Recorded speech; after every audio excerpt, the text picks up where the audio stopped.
All right, so last of the barrel. I've been saving this one for last because it is a book that is one, by a brilliant actual scientist, two, specifically about black holes. I think it is the only one of the books that we've talked about this year, in this last lesson, this last course, that fulfills both of those. So let's do this, just do this quick like. Black hole survival guide, try to turn that into a question. What is a black hole? What does it mean to survive in a black hole? Can you survive in a black hole? Go ahead, open up, look at the back of the book. There is a picture, a drawing of the author. You can already tell that this is a really artsy book. The inside cover of this is actually totally worth your reading. Always, usually, but in this case especially, just the first sentence. Throughout her writing, astrophysicist Janna Levin has focused on making the science she studies not just comprehensible, but also, and perhaps more important, intriguing to the non-scientist. This is part of why I love this book so very much. Look at the back cover. You should read the entire thing there, of course. Look at the back cover and you get a little bit about her. She's not just a practicing scientist. She also runs an arts and culture laboratory or something. See some other books that she's written. Frankly, I'm kind of interested in reading those books. Now, this is just, it's like a tour of this book here, right? So this is kind of artsy, right? Just that there's black, there's black darkness there and nothing more. More of that, and then just also by the author. Okay, wonderful. Title page.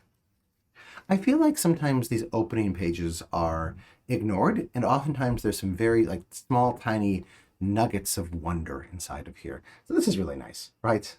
Somebody put a lot of time into this. Specifically, Lia Halloran put a lot of time into this. Thank you, Lia. All right, you can take a look at when this was published. This is interesting, 2020, which means that it is actually like a current book. Some really classic books on science that talk about black holes are from like the 90s, the early aughts, and frankly, we didn't know as much about black holes back then. The contents are sort of bewitching. Things like entrance, space, horizon, nothing, time, TARDIS. There's a reference there for time travel. Perfection, information, holograms, firewalls.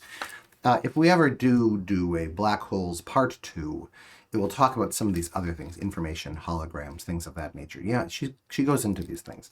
Taking a look for the index, you will find something interesting.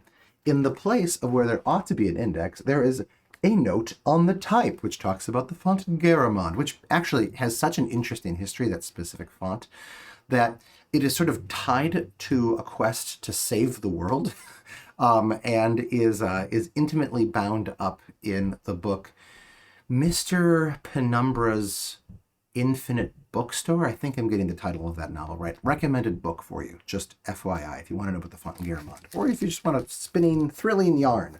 Okay, but there's not an index there, right? Look back here, a note about the artist, right? This is a book that takes its artistic bona fides. Seriously, a note about the author. Aw, crap, that doesn't look like that's going to be good for whoever's inside of there. But there's no index. Okay, so this is a different kind of book, right? This is not trying to give you the authoritative blah, blah, blah, search a bit, whatever. This is, even the size is a sign of something, right? This is supposed to be this cutesy, I don't mean that in a negative way. It's supposed to be a cute, beautiful book, and it really is beautifully written too, beautifully compiled. So then you take, the rest of your 5 minutes to kind of spin through here. Frankly, if you just want to look through the pictures of this, you might be able to learn crap from the pictures of this too. You possibly, by this point, know what that is a picture of. I bet you'll find out a lot more about those things by looking at this. I don't know what that is. It looks bad, though. One final word on this. There are some spots in here where she says exactly the opposite thing of what you learned in class. Assume that she's always right. However, reading this more carefully, I've realized that sometimes she's 100% totally right, but also some of the things that you learned in class that seem to be the opposite of those are also right. In this chapter, for example, she talks about nothing. And here I think she's focusing on the event horizon, how the event horizon is nothing, right? You go through it, there's no wall, there's no sign. Things don't look particularly different. You're already beyond the photosphere, if you know what that is. We were going to talk about that in class. We never got around to it. In most of your classes. Yeah, black holes actually bend the categories that we usually think about everything through, right? Like we have these brains, and these brains are evolved to make sense of how three-dimensional objects like hurtle and move and bark and scare us and get eaten on the Serengeti of Africa, right? Understanding something like fundamental particles, like a black hole, I get that. Black holes are fundamental particles from her. This is not what our brains are for. The concepts that we come to understand this are oftentimes not sufficient. I will get all philosophical for a second. The Jewish philosopher Maimonides, about the year 1000, something like that, had this really interesting idea about the nature of the Jewish God. And that is that God is beyond concepts, that there is no way of there's nothing that you can actually say that God is in the Jewish tradition and have that be accurate. It will always be wrong and terribly wrong. So you'd say, God isn't hairy, or sorry, God is hairy. Is that correct? No, because, right, like hair is not a thing that God has. God is mad. No, right, because, God is love. But wait, God is love. No, Maimonides, and then following him in the Catholic tradition, Thomas Aquinas, who sort of wrote the book on Catholic theology.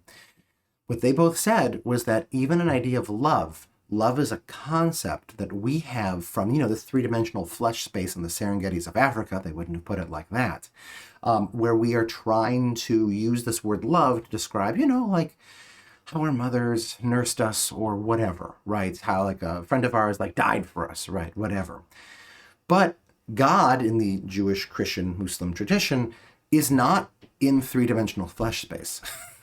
Three-dimensional flesh space is something like a shadow of the divine. God is beyond concepts. So even saying something like God is love is actually going to carry in some bad understandings of what in the Jewish, Christian, and I think Muslim tradition here. I don't know. Muslim theology is something that I've never studied seriously. World. Sorry, what was I saying? Yeah, you port those things in and they don't actually apprehend. They don't actually connect perfectly to ultimate reality. Why am I bringing any of this up? Because one, I didn't study science in college. I studied world religions. And two, reading about black holes and trying hard to wrap my mind around black holes really feels like what Maimonides or Thomas Aquinas said it is like to try to wrap your head around God. Black holes, are kind of in this whole different reality than we are. It is our reality. You could become a black hole, but they break all of the concepts that we have evolved and that you've spent your life developing to understand the world. Everything that we try to do when we speak about them is kind of right at best. In this book, more than any other book that I know, will bring you into that. All right. Good luck and enjoy.